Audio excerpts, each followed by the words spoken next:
The Fairey Firefly is a Second World War era carrier-borne fighter aircraft and anti-submarine aircraft that was principally operated by the Fleet Air Arm.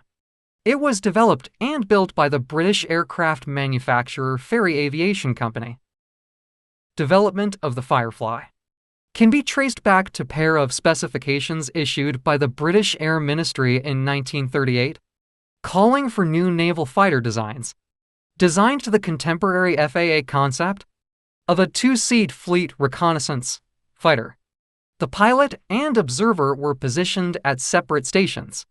In flight, the Firefly was superior in terms of both performance and firepower to its predecessor, the Fairey Fulmar.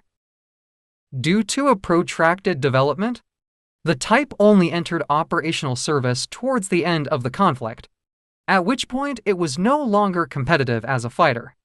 The limitations of a single engine in a relatively heavy airframe reduced its performance.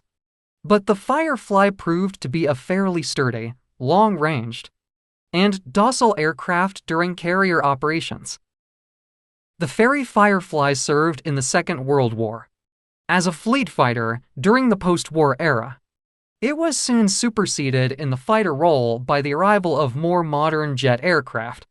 Thus, the Firefly was adapted to perform in other roles, including strike operations and anti-submarine warfare. In these capacities, it remained a mainstay of the Fleet Air Arm until the mid-1950s. Both British and Australian Fireflies routinely performed ground attack operations from various aircraft carriers during the Korean War. In foreign service, the type was in operation with the Naval Air Arms of Australia, Canada, India, and the Netherlands.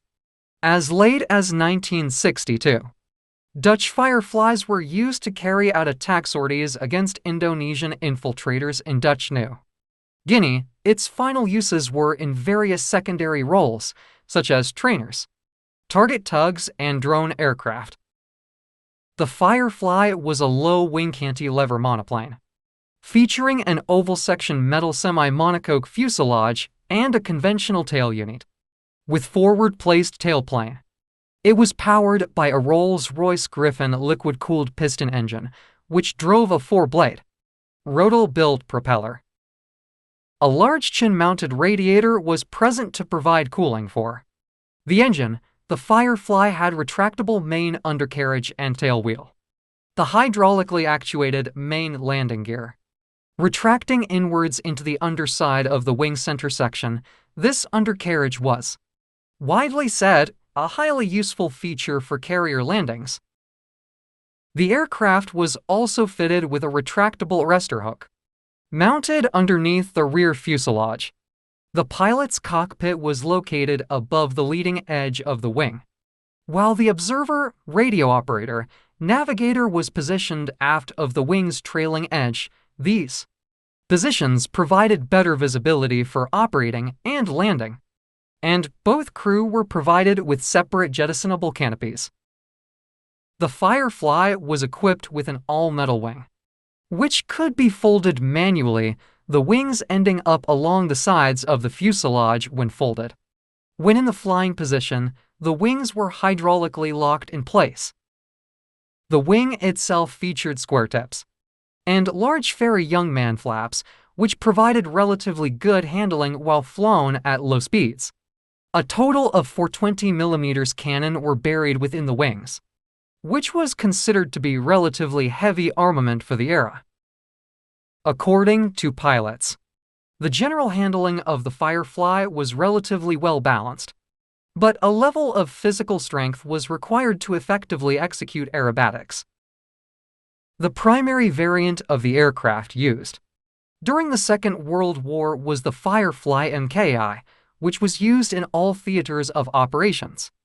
During March 1943, the first Firefly Mk1s were delivered to the Fleet Air Arm, but these did not enter operational service until July 1944, at which point they equipped 1770 Naval Air Squadron aboard HMS Indefatigable. The first operations were flown in the European theater, where Fireflies carried out numerous armed reconnaissance flights and anti-shipping strikes along the Norwegian coast that year. Fireflies also provided air cover and aerial reconnaissance during attacks on the German battleship Tirpitz. Throughout its operational career, the Firefly took on increasingly demanding roles from fire to anti-submarine warfare, while being stationed mainly with the British Pacific Fleet in the Far East and Pacific theaters. The type was used against Japanese ground targets and fighter aircraft. Fleet Air Arm Fireflies carry out attacks on oil refineries and airfields and was repeatedly dispatched against Japanese-controlled islands, up until victory over Japan Day. The Firefly gained a level of public renown when the type became the first British-designed and built aircraft to overfly the Japanese capital of Tokyo. After the Second World War, the Firefly remained in frontline service with the Fleet Air Arm, continuing in this capacity until the mid-1950s. During this time, British-built Fireflies were also supplied to a number of overseas nations, including Canada, Australia, Denmark, Ethiopia, the Netherlands, India, and Thailand. During the Korean War of the 1950s, both British and Australian Fireflies carried out anti-shipping patrols and ground strikes from various aircraft carriers positioned offshore. Additional missions roles including anti-submarine patrols and aerial observation, as well as assisting battleships in providing effective naval gunfire support.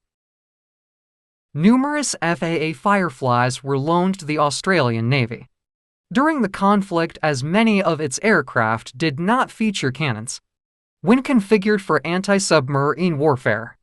Despite several incidents of aircraft being struck by anti-aircraft fire, the Firefly proved to be relatively rugged. The type was routinely used for strike operations against targets, such as bridges and railway lines, to damage North Korean logistics and communications. As the war went on, pilots developed new low-level dive bombing techniques to achieve greater accuracy. Combat use of the Firefly in the theater continued until the signing of the Korean Armistice Agreement on the 27th of July 1953. Although post-armistice patrols involving the type continued for several years afterwards, FAA Fireflies were again deployed in the Far East amid the Malayan emergency, where it was used to conduct ground attack operations against Malayan Communist Party insurgents. The Firefly's frontline career with the FAA came to an end shortly following the introduction of the newer and larger Fairey Gannet, which effectively replaced the type.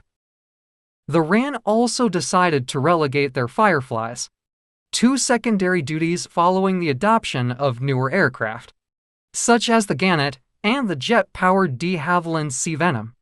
Several versions of the type were developed later in its career to serve in a number of secondary roles, including as trainers, target tugs, and drone aircraft.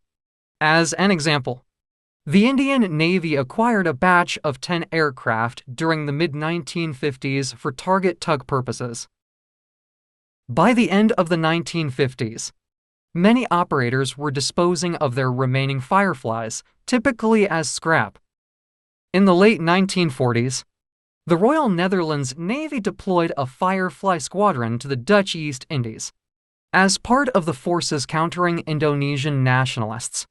When talks broke down in July 1947, the Dutch launched multiple airstrikes. 3 Fireflies were shot down by ground fire. During 1960, in response to territorial demands and threats issued by Indonesia, the Netherlands chose to deploy a number of Firefly as .mk for south to Dutch New Guinea. As Indonesian forces began to retake the territory, the Fireflies carried out attack operations during early 1962. These strikes continued until the Royal Netherlands Navy withdrew, following the negotiation of a political settlement between the two countries. There are approximately 20 Fairey Fireflies surviving worldwide, including 3 airworthy examples and at least 1 other being restored to flying condition. That's all for today. Until next time, goodbye.